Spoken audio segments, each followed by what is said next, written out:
if you recall a few minutes ago, I said, and thanks, by the way, for that question. A few minutes ago, I said, if I were running a Western country, I would do exactly what they're doing. That's what I said. They're looking out for their interests. So you want a person like, you want people like Museveni and Muhoozi running Uganda. You don't want a potentially a Bobby Wine, or you don't want a Thomas Sankara. Thomas Sankara showed the importance of leadership. And we've had many examples, you know. I think Julius Nyerere, Patrice Lumumba, Kwame Nkrumah, Modibo Keita. These were pro-Africa, Pan-Africanists. And it does begin with the leadership. But it does not mean we should be silent when the West are financing, promoting people like Muhoozi and Museveni, or people like Blaise Compaoré in Burkina Faso, whom they got to kill somebody who was his own brother, practically. You know, Sankara's father raised Blaise Compaoré like his own son. And in fact, after he killed Sankara in 1987, every year the father kept pleading. He said, I want to meet Compaoré and just ask him one question and say why. You know, said, in fact, I've forgiven him already, but I want him to look at me and answer to me. Why did you kill your own brother? He was so cowardly that he could not even meet with Sankara's father, who, of course, he didn't have a gun, he has no weapons, just an elderly man who wanted to ask him why. Because we know the reason why. He was instructed by the West to kill his own brother, Thomas Sankara, because Thomas Sankara showed the power of Africa just cutting off in a dependency. Sankara said, and Nkrumah said this also, by the way, he said, if you're dependent on your food, on anybody, that it means you're not independent. And within 3 years, Burkina Faso was food self-sufficient. If you go to Nkrumah's book, Neocolonialism, the Last Stage of Imperialism, on page 29, Nkrumah warned about this. He said, we must not allow them to make us food dependent upon them. It begins with food. If you can't assure that you have food to sustain yourself, you're not going to be thinking about anything else. Forget economic development. Forget ideology or struggle or what have you. Nobody can do anything on an empty stomach. Nkrumah warned about that. Yet today, even though Africa has the most abundant, fertile land, any part of the world, we have water, we have rivers, we have lakes, we have sunlight, we have wind. Africa imports $35 billion of food every year. Think about that. 35 billion with a B.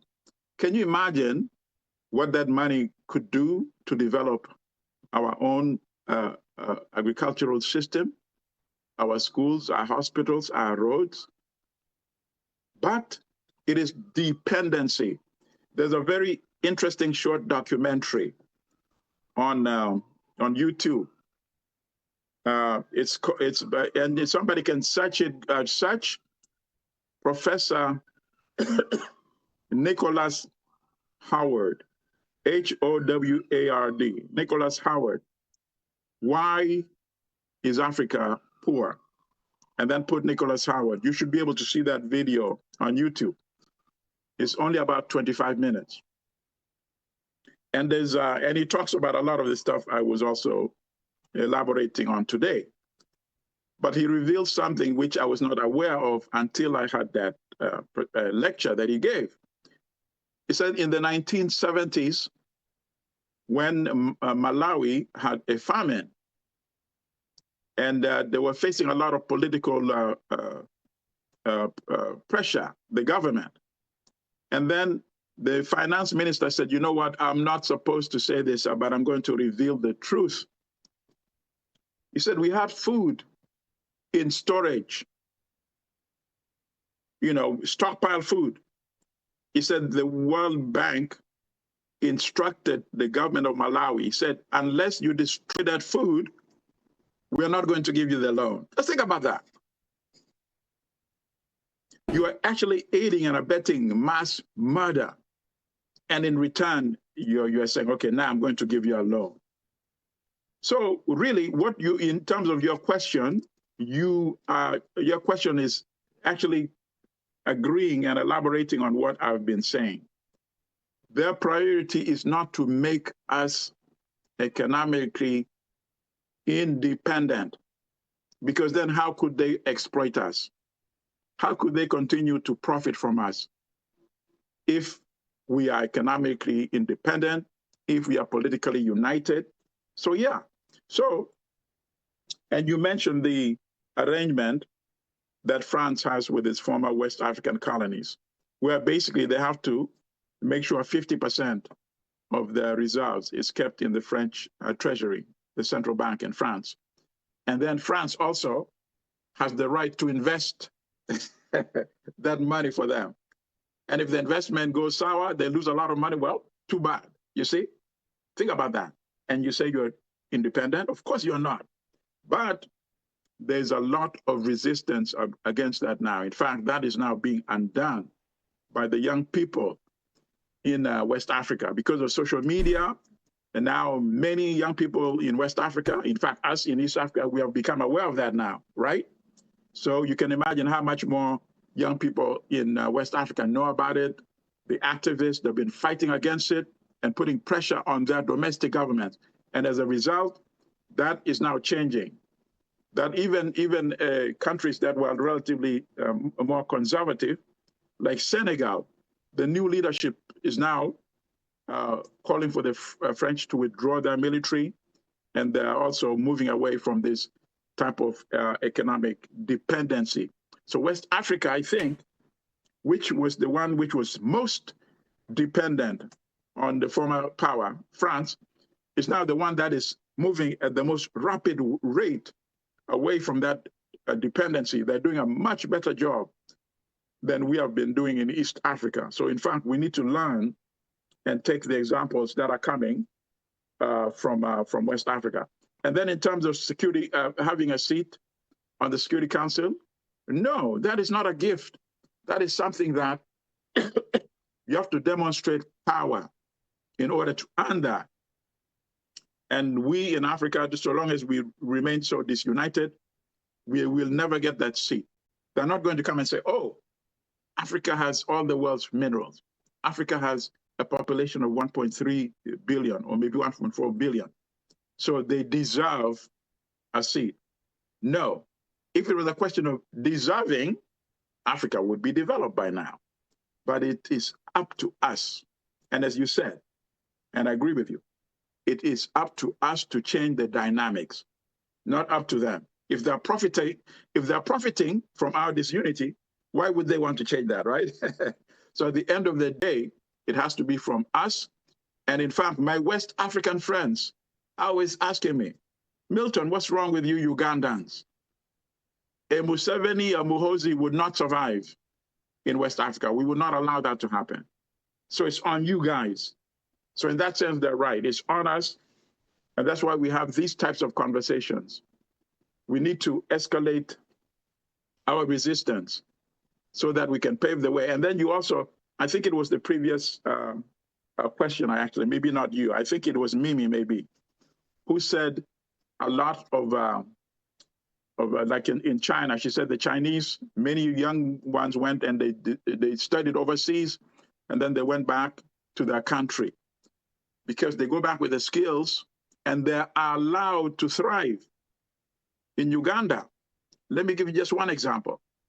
I have a friend who worked for an airline here in North America, and he knew how to start a private airline industry.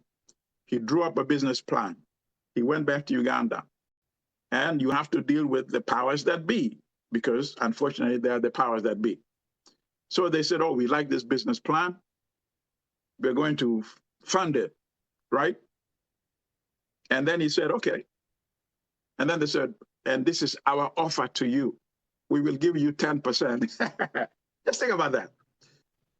The business plan owner, the one who can execute this vision, they're telling him they will give him 10%. And the powers that be will own 90%. You see? He said, oh, no, I'll find another partner. And they told him, no, not in Uganda. In Uganda, you will only operate on these terms, 10% for you. So, of course, he left Uganda. And guess what? They still took his business plan. And now the powers that be are making money out of his business plan. So that is why we have many Africans with skills who would be able to help us in our own countries. But the way they are mistreated and abused, that is why they don't go back to help their country like the Chinese did to help their country. Thank you for those questions. Thank you very much, Professor.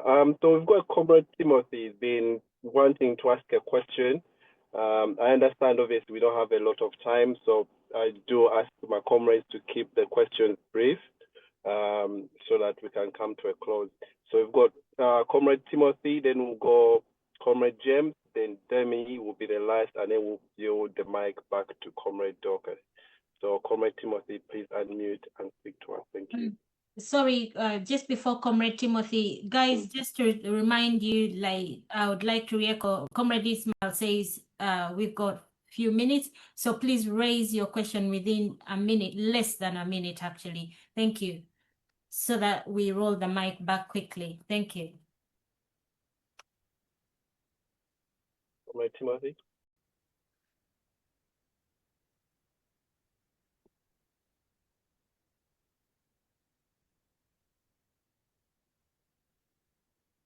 I cannot hear the question. Maybe are they on mute? Yeah, I think he's having problems with his mic, so I'm going to yield the mic to Comrade James, then I'll come back to Comrade Timothy in a minute. Thank you.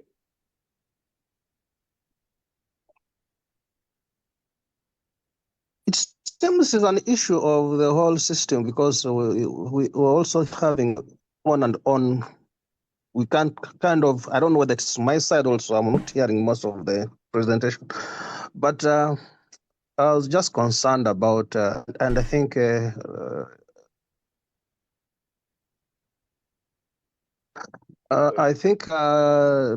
last point Professor has touched was the investment in Uganda. That's something I've been thinking and asking. You know, when you listen to, you talked about the contender for mayorship is of Ugandan origin and is an Indian. Yes. In the state of Iowa, where I am, all the banks, I think the chairman or board of trustees of all the banks in Iowa is Shukuradia, and his father was the medical director of Mulago Hospital at the time when Museveni sent away Indians. So he came and settled here. I mean, he came here as a child also and settled here. I think you meant when apart from being the board on the banks, he was also chairman board of all master hospitals. And now we have Patel heading FBI, I think so. I'm wondering, is there a way we as Ugandans can take advantage of this? Because it's like we have key Ugandans almost in key places. Ugandans like us, people of origin. Professor, how do we get this? Because even look at University of Georgia, the space program is led by Dr. Robert Owori. He's a son of Tororo, the son, I think, of Yengadola. It's interesting, and I'm like, how do we take advantage of people like you? Of course, we're benefiting for you being here now with us, but how do we get all of you together and we focus on Uganda? Thank you. No, I like that question a lot. In fact, I think I think that's not so much a question. I think you've introduced a very interesting idea. I think, in fact, and of course, I'm hinting to Sister Dorcas. I'm hinting to Sister Dorcas and the rest of you to organize a conversation of that nature. Let's do some research and find Ugandans who are in position of prominence in diaspora, and let's organize a digital conversation, you see? And let's explore how we can be beneficial. Of course, I am totally against the regime and will do anything in my power to make sure that I play a role with you comrades in removing dictatorship in Uganda. But at the same time, of course, I love my country. It does not mean there are not things that we could do, even in spite of the example that I just gave you of this person whose business plan they stole and they're now benefiting from it. I said this, I think, in a previous presentation, that I personally fund education of young girls in Uganda. It's something that I started, and now my siblings have joined me in this. And now we're going to make it into a much more sustainable operation, turn it into an official non-for-profit, and get funding for it. But we have managed to educate 8 young ladies through universities, and all of them now have jobs in Uganda. And I didn't have to work through the regime to do this, you see? So this is just a small example, but we can engage in economic development that goes directly to the people in Uganda. If we can fund economic projects at the local level in all parts of the country, we should do that, you see? In fact, we should start doing the kind of things that we want to engage in once the dictatorship is removed in Uganda. So I don't think that's so much of a question, but I think it's a suggestion by James, and I love that idea a lot. And I wouldn't mind being involved in any research in terms of identifying who are some of the types of people that we would like to invite to be included in that digital conversation, you know? So let's build on that idea. Yes, thank you very much. Comrade Timothy, are you ready?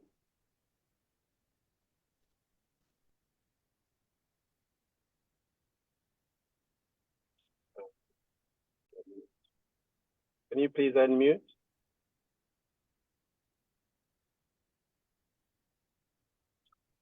I think he's still having issues. I'll pass the mic on to sorry, go on.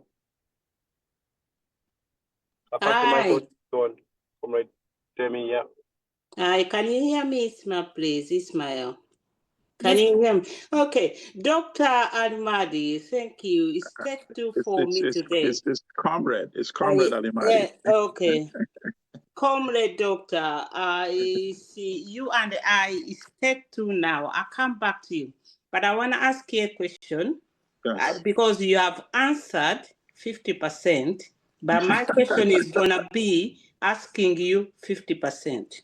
But okay. I want to give you a background to my question. The thing is that with the politics, you always go the opposite way. But unfortunately, it hasn't happened like that. That means what I'm telling you, we were colonized and our colonials lost interest. And Russia and China, they have come to our undeveloped countries and taken advantage of that void. Yep. What they do, they offer weapons to leaders to keep them in power, not to make them rich. All they want is what they want. Example, Shekadi of DRC was asking Trump to take our minerals for him to stay in power when the friend of M23. Right. So here come my question. You have answered 50%. You know you live in America. We live in developed countries. These people, they speak, they interact, they engage. The problem we are having, Doctor, we are having people who are angry and emotional. And these people, when you are angry, they don't listen. They do, but they don't take you, they don't engage with you. My question is, can we utilize the technocrats, which Dr. James was asking, to negotiate than having people who are angry or emotional? It's normal. I'm not blaming anybody. But technocrats, they negotiate, they are smooth operators. Because as I finish, I give you example, because when I was studying politics or whatever social policies, these are the things they teach us. Example, Catholics in Uganda, they are well structured, they are well organized, because they do what these people they do with something little that they do, like makungula. They want you to go have a harvest and you tell them, I've got like 20 pounds. They will give you 1 million. They don't want to give empty hand, because we find ourselves with the leaders without knowledge, without experience, without know-how, that we go to these Europeans with empty head. The question I've asked is that one. The answer you gave is very, very important. We have it on written, because Anthony Blinken said it, that America was after their interest. And it's human rights. So we must know these people, they are after their interest. They will sit with us, they will sit with Museveni. But how do we negotiate? We have gold. I take it back to the State of Nation. Museveni said we are getting 11.18 billion US dollars from our export. Gold, coffee, cocoa, sugar, fish. Can't we have people to negotiate with these people, and we tell them, we're going to give you this, we're going to give you the oil? Because as we stand, China owns our Entebbe airport, because we couldn't pay off $200 million. Thank you, Doctor. That was my question. I don't know if I've gone zigzag, but I wanted to make myself understood well. Right. Okay. So, in fact, part of the reason why the oil pipeline is slowed down, the one for taking the oil from Uganda through Tanzania, is because countries like China are concerned about the politics in Uganda, which of course is a good advantage to people that are opposed to this dictatorship. They're concerned that with instability, you cannot guarantee the safety of a pipeline, especially one which is almost 1,000 miles. You cannot put enough soldiers to guard that pipeline. So the politics has to be correct. The leadership has to be popular and wanted. So I agree with you. We need to emphasize that the current leadership in Uganda is unacceptable. The leadership which is in waiting is the opposition leadership right now. And the opposition leadership includes competent people, the kind of technocrats that you are speaking about. And that is why I said, in response to what James Museveni said, I think that's a great idea. Let's have a gathering where we are inviting all these technocrats digitally in a Zoom conversation like this, and let the outside world know that we are able to assemble this type of leadership to replace the leadership that we have in Uganda right now.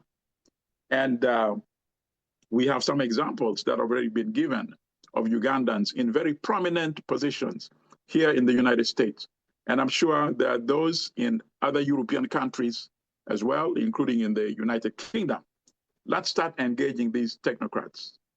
And so if we combine your idea, what you are suggesting with what James are saying, I'm totally in support of that.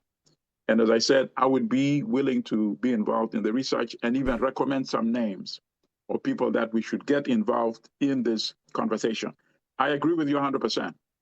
If they get the impression that we are only about emotion because we are angry about what has been done to our country, then even though they want change, they may say, oh no, maybe these people, if they take over, they're going to be only after revenge because they're angry with what has been done. So yes, I agree with you. We need to start getting more technocrats involved in this type of conversation we're having. So thank you for that question. And thank you for the one from by James as well. And then for the 10% question you still have left, I will answer that in the next time when I'm back. So are they worried about the redistribution of? That is always on the back of their mind. You know that. I think you're muted, Ismail. I think you're muted.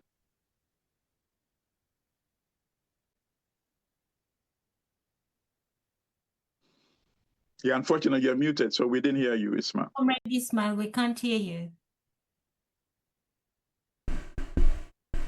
Okay, as Ismail is getting, Timothy,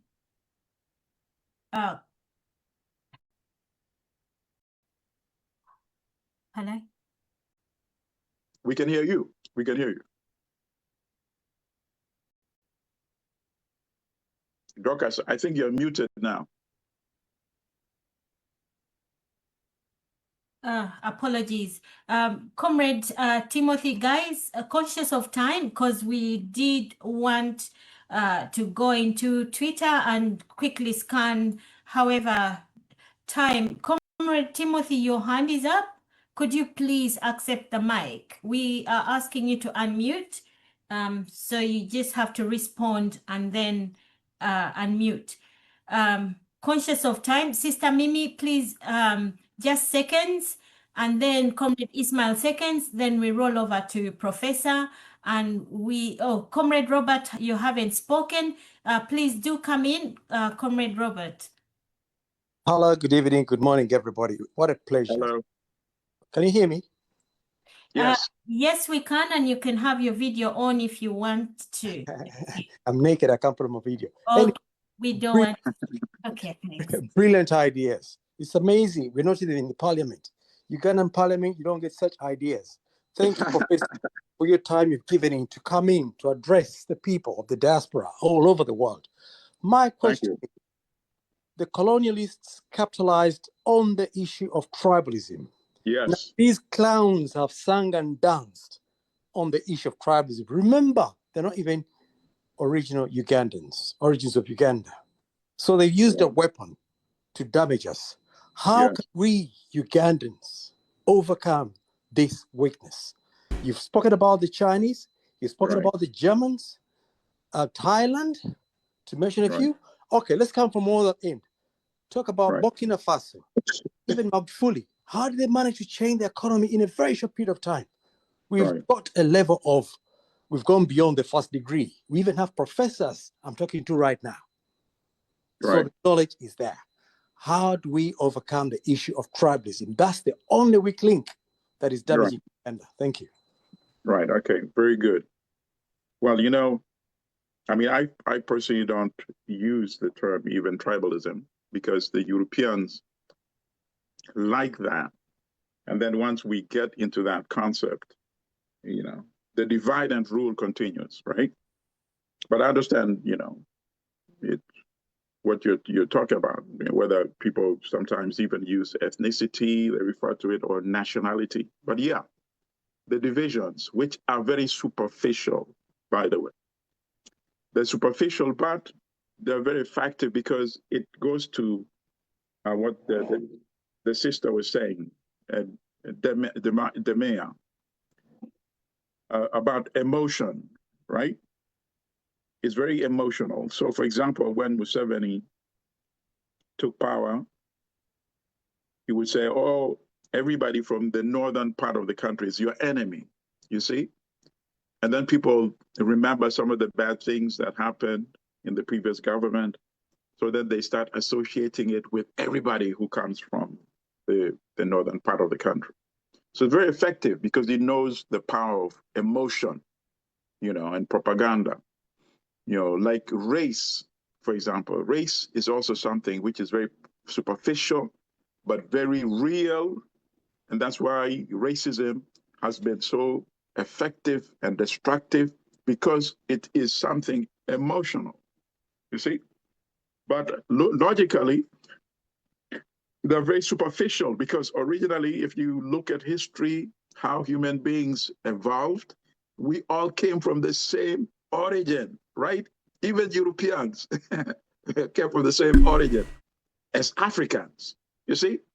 But as course, as society diffused and spread all over the world, these superficial differences started emanating themselves. So we have to always remind people how superficial these so-called differences are. And we have to remind them that the people, so, you know, if you say so-called tribalism, the people who use that are the ones who want to benefit from divide and rule. So it's our mission to educate people that this is wrong. Nobody's your enemy in Uganda by birth or because they come from a particular region. You know, you can take it beyond that. You can go even to religion, for example, right? People exploit that as well. Whatever can be used to stir up emotion and then direct that toward differences, then of course the person who's trying to engineer that is always going to try to benefit from that. So in Uganda, we should remind everybody that our number one enemy are Muhoozi and Museveni. Those are our number one enemy.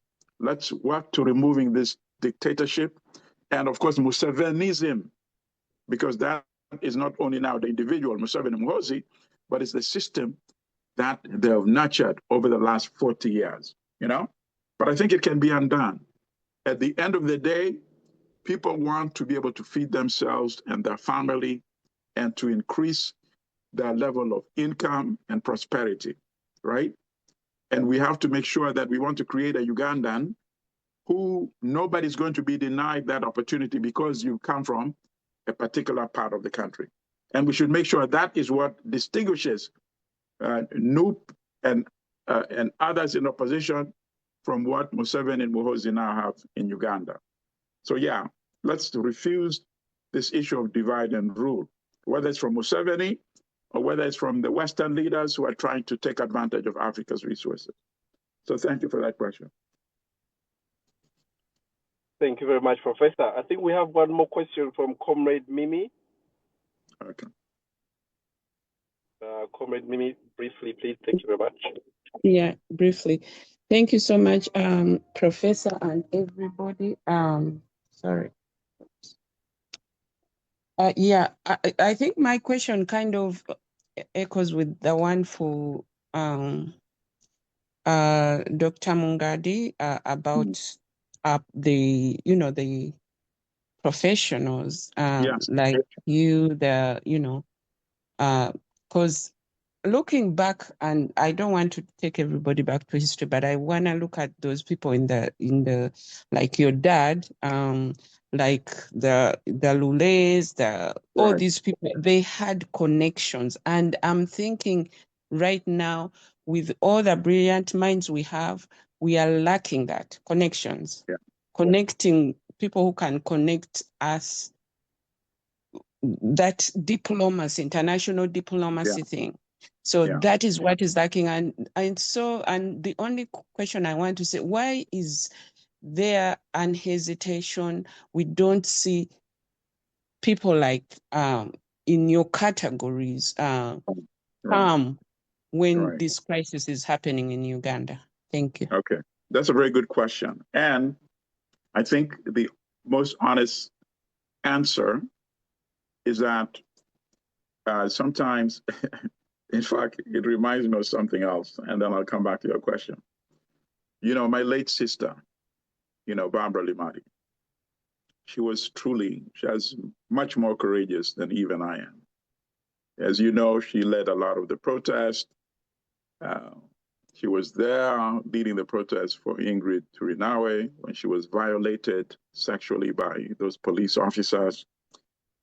And she told me something very interesting, two things.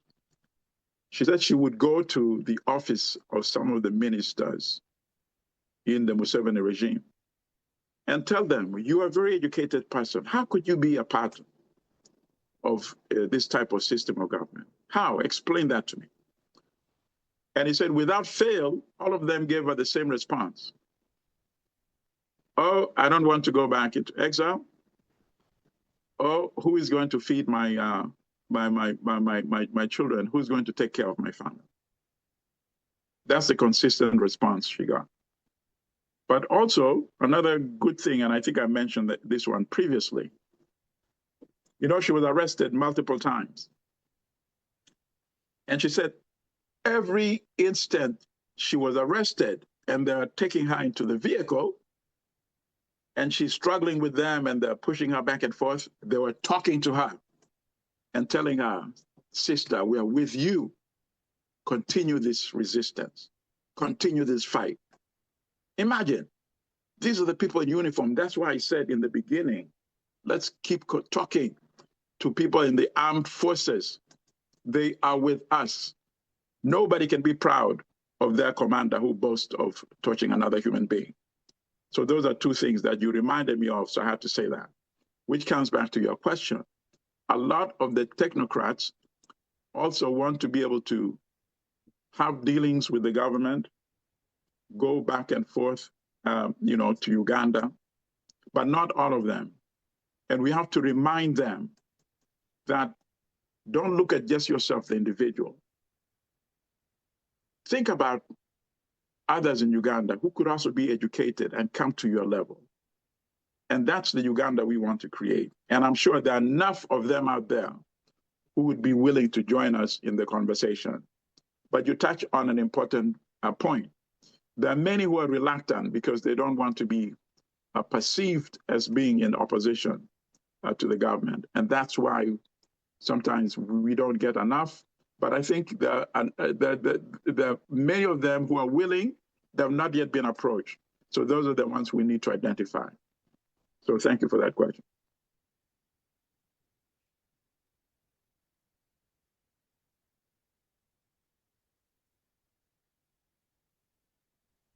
Comrade Dorcas, would you like to come in, please? Thank you. Thank you. Thank you so much. Comrade James, just seconds, and because we now have to let Professor go. Oh my God. And Comrade James, seconds, and also if you can share your tweets in the link in the chat, comrades, the chat is open. Let's share tweets, and then, because the meeting is concluding. Thank you. I should be able to share my screen. Comrade James, do come in, or Sister Mimi, briefly, second. I think mine is done. I'm interested in more, and I'm going to, now that I know Professor Alimadi, I know Dr. Robert Owori. I was just thinking even driving to Shukuradia because these are resourceful people. And Yes. if you look Yes, at we need the to state have, of Iowa, you can't background avoid conversation with them. Let's have background conversation. Let's see whether they're yes. willing to participate, and then let's invite them, you see? Actually, Professor Owori recently, which I went to him and I told him, why don't, he told me, what do you want to do? I told him, let's introduce maybe part of what you're doing at the University of Georgia in Uganda. And he gave me about 100 scholarships, which were online, and everybody in Uganda failed because of internet. He had tried, actually. I'm like, and okay. And I imagine, I am new in America, but Professor, you're more grounded here. You know, it's like, who do I know? But let me just attack Owori because he's somebody from home. And I went for him, and he had given me scholarships, 100 of them, but said these courses will be online. And all Ugandans could not, either electricity, we don't have computers, we don't have, and it just failed. Yeah. So let's push for it, because change, I think, might not be the way we might want. Let's be a bit practical. Thank you. Yeah, I agree, totally. Thank you. Thank you so much, Comrade James, and each and every one. Thank you so much, Professor, for your time. Oh my God. Thank you. A bit guilty because, you've given us 30 minutes more. We are really grateful. Thank you. Thank you. And we also just wanted to ask, to thank you for the tweets, and wanted to ask people to amplify. So comrades, I just sort of wanted to illustrate how you can amplify Professor's tweets, or all those tweets that we know are going to help us. So this is an example of Professor's tweet. This was on, that was today, very early morning. So what you do is go to the tweet, like it, and then after you've put that like, you click on this button to reply. So you respond, and just like we've done. So when you reply, I think this is an example of our response. So Professor in here was saying, of course, the World Bank Press, if any commander of an army said he wanted to behead you, would you say, sure, we're going to resume the loan? Of course, because they've lifted the ban. That is what we are discussing today. Right. And that is what Professor was saying. And Professor said, is that what you would do? So why is it okay that when the threat is against His Excellency Bobby Wine, so you respond to the tweets. This is one of our responses. We are saying, of course, we're being a bit, should I say sarcastic? World Bank, IMF, congratulations on finding a new definition of reform. Apparently, it seems business as usual. Because Museveni's regime, a regime that is notorious for corruption, torture, oppression, so you can really do respond. Sorry, I'm trying to rush through. I don't think I'm doing a good job in this. No, you are. It's fine. Yes, and so there is so many responses. So try and craft responses. First, you like the tweet, then you click reply, and then after that, you can even add more fire to it by reposting it, or you quote it. When you click that square button, there is a quote or repost. So we've quoted some of Professor's tweets, and okay, I'll just read this one. Says, World Bank priorities seem skewed: profits over people, silence over justice, funding a regime that enables enforced disappearances and extrajudicial killings. And of course, you can add the so many things: torture, rape, beatings. And besides, Ugandans we do not benefit from those loans. So we will be attaching so many giant messages, like this placard says, I'm trying to open it, IMF, by being neutral in situations of injustice, you've chosen the side of the oppressor. So to look out for the tweets, we put out some giant messages as these: Uganda is bleeding, so many, so that people can actually, some people don't read the words, but when they see a picture or a placard, their attention might be drawn. Yes, and then of course we are saying IMF, Ugandans don't benefit from the loans. And then just one more, of course we're saying Museveni kidnaps, tortures, and illegally detains Ugandans. IMF, World Bank, why do you continue to fund a government that does not respect human rights? As such. So comrades, please amplify that tweets, and those that are good at designing, please do some work, and let's do justice. Thanking you so much, Professor, for your time. Excellent. Thank you. We appreciate you. Thank you, everybody. And let me know when you want to have me back, and I'll be at your call and service. Oh, we're so grateful. Thank you. Have a good weekend. Thank you so much, Professor. Yes, comrades, let's take closing remarks and then close, because the Zoom is actually ended now. Thanking you for having joined. Please, the meeting is being streamed on Facebook as well. if you can go on there and follow up or share it to your colleagues or friends that have missed because they're at work or simply couldn't join at this time. Yes, let's take some closing remarks, guys, and then we close. Comrade Ismail, I see you're driving. Ellen Prezo, do you want to come in? And or maybe Comrade Tumsime, have you spoken? Godfrey, we haven't heard from you. Shout out to you. Comrade Madways, did you want to speak to us? Guys, we are closing. Sister Mary, do you have a moment for us? I'm putting the mic out to you. Closing remarks.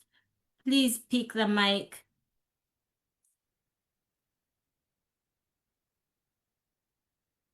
Comrade Tamale, did you want to speak to us? Guys, the mic is out. Only a second, not a second, sorry, a minute, nothing more. We're not doing the 5 minutes because the Zoom is officially closing in 5 minutes, or it's 10 minutes actually. I lied. Comrade Godfrey, do you want to come in? Leo, the mic is out. What's happening? Am I being heard or am I speaking to myself? Right. Okay, Comrade. The mics are not unmuting for some reason. Well, I've been sending the mic out. Okay, maybe let's change the settings and then, guys, I'll stop the share if this is affecting. I will enable you to unmute yourselves. If you can unmute yourself, if you want to speak, co-hosts, watch out for the bombers. Sister Mary, do you want to come in? Right, let's, Sister Gracie, please speak to us. How are you? Thank you, Dorcas. I'm good. How are you? Good, good. I mean, I don't have much to say, only to thank Professor for what he has shared with us today and to greet you all. That's all. Oh, thank you so much. We love you, sis. Thank you. Thank you. You have a good afternoon wherever you are, sis. Yes, guys, Comrade Ismail, do you want to come in? I saw you driving. Have you parked now? Okay, Sister Demi, just speak to us, please, if you have time to speak to us. Okay, am I unmuted? Anyway, Yes, what I'm saying is that the first point for Professor, for Comrade Alimadi started with was about amplifying. I see him on Twitter and I amplify his tweets he makes. Let us get into the habit of amplifying. That is very, very important because that means we are overwhelming. For instance, for me, for people, anybody, as long as they hold a position in Uganda. Now Saleh is on Twitter. We should go and see what I put on his post. Whenever I see his post, I reply. Not insulting, not vulgar, but I do spin. I put a spin and I reply to him that this is out of date. We don't want this. It's not family. I put on free prisoners. I think it's a good habit to get into. We are not following Museveni, Muhoozi, Saleh because we like them. But if you counter, it could make a difference. It's a big number. If you come in big number, these people, they're going to stop tweeting or posting rubbish. That is very, very important. Second point, what I gave about the technocrats, I see there is a void, there is a gap there. People, if you feel uncomfortable with the technocrats, you have a position, but they should have a place. I think we should allow them to take their position, give us their knowledge and expertise. My rationale to that, Amin was uneducated, but he had a team of technocrats that left Uganda in a good state. That is what we have to do. Let us call other people to come and watch Uganda breeding next Saturday, on and on and on and on, and we give it all. There is always a time. Dorcas, I leave you with a question which you can send to Comrade Alimadi. He said there is a chance we can get into these people brainstorming. We have this out from the camera, from what? if we could have that one organized, that people they start giving ideas. People they've got good ideas which can unseat this man. This man is due for going. Muhoozi is running on an empty store, empty tank. For me, I'm not worried about them. But I get so down when people, you are not coming to answer them. Let us answer them. They will not come on that platform. They will stop their rubbish. That is it. Have a nice weekend. I'm going out for shopping anyway.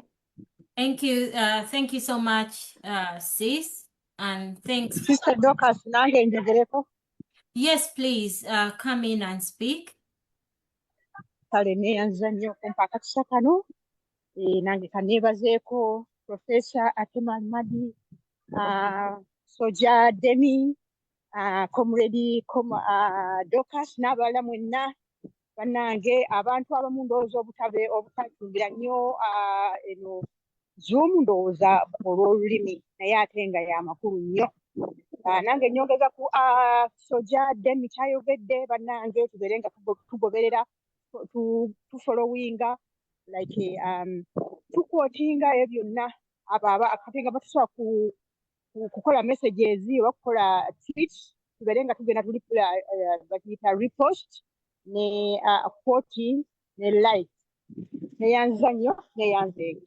Yeah, thank you, Webale sis. And also, I don't want to announce yet, but yes, I think that's something we are trying to work on.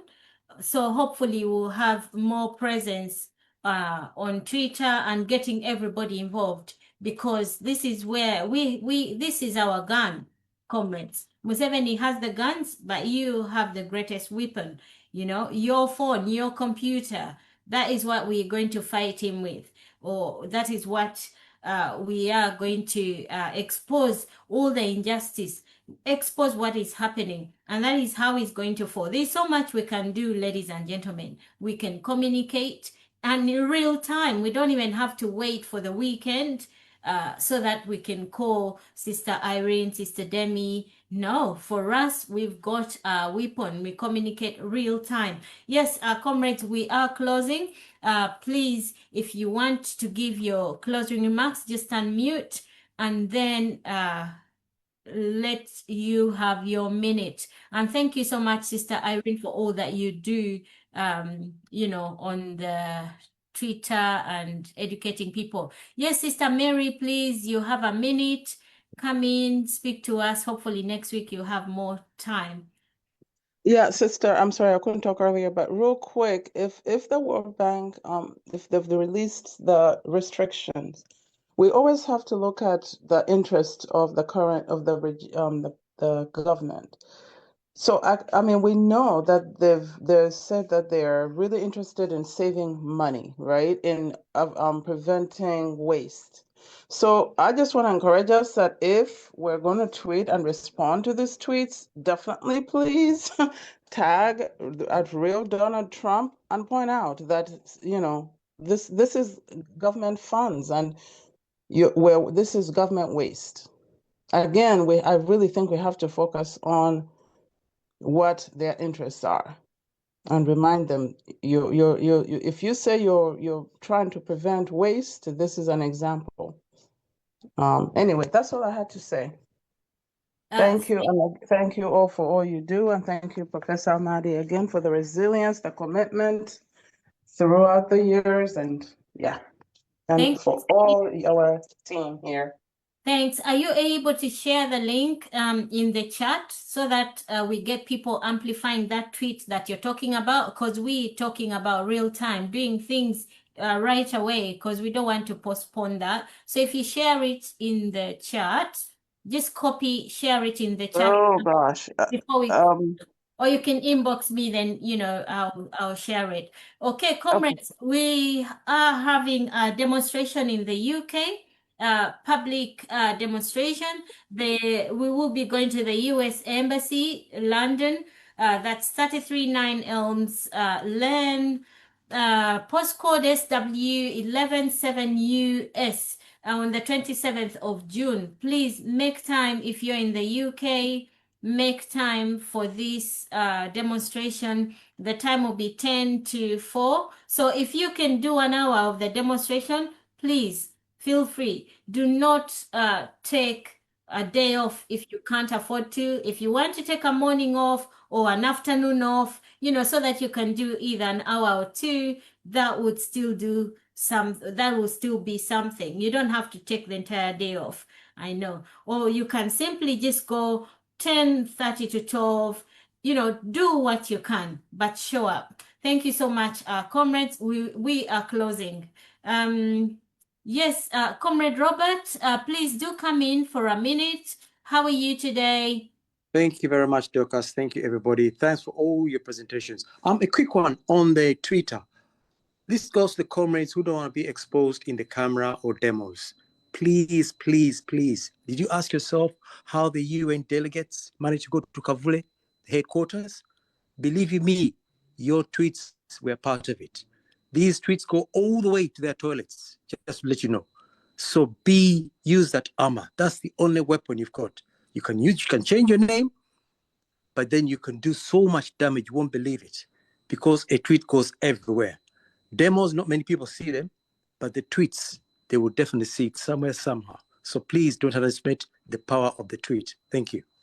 Yes, that's right. Thank you. And just a recent reminder, our brother, Comrade Mutwe, you know, the whole world knows about him, you know, because of your voices, because you've said this on Twitter, but you were not given a mic to speak anywhere else, but you use Twitter to amplify the situation in Uganda. And by the way, guys, let us fight. Our brother is in poor condition, and not just him. There's so many people that do not have to be in jail or detention. It is illegal. Let us fight for our brothers and sisters. And when I say this, I just remember Sister Demi and what she says. Of course, she's always visiting the prisoners when she's on ground, but let us also do the same. Try to find out what we can do, if we can send some money for some food or treatment or whatever it is, but let us push for our brothers and sisters to be released. Okay, guys, we are closing this meeting. Comrade Ismail, please do come in for 1 minute. LM Prezo, 1 minute, then we close. Thank you. Okay, LM, I don't know if you're still here. Okay, no problem. Guys, okay, Sister Mary, I still see your hand. Did you have something else? I'm sorry, no, dear. Okay, at this note, I would like to thank each and every one of you. There is a note, we will be... Yeah, kale, byebyo. Tuyanza Abaganda baffe obubaka obulungi obwo. Munnayuganda, ino yandibadde akaseera akasembayo bonaabona mu nsi yaffe. Okulaba ebikolobero nga bikolwa nga bitukolwako tuzingako buzinzi mikono kandi wadde akaseera akasembayo. Naye nga ggwe olina amaanyi okusikiza akaseera, kuba okukomya akaseera, okukomya ebikolobero, okukomya okuwamba abantu, okukomya ekita abantu, okubba enguzi, okukomya enguzi, ggwe buvunaanyizibwa bwo era amaanyi ago galina mu Uganda. Agamba nti protestive vote anoonye akuume omala okalwanire. Mweyo enkola Uganda egenda kuteera, egenda kukeddeza bwammwe. Byonna tubikole, byonna tubyogere, byonna tubirabe nga bwe bitambula. Naye tumanye, tutegeere na Uganda onaziwa okutereeza ensi. N'olwekyo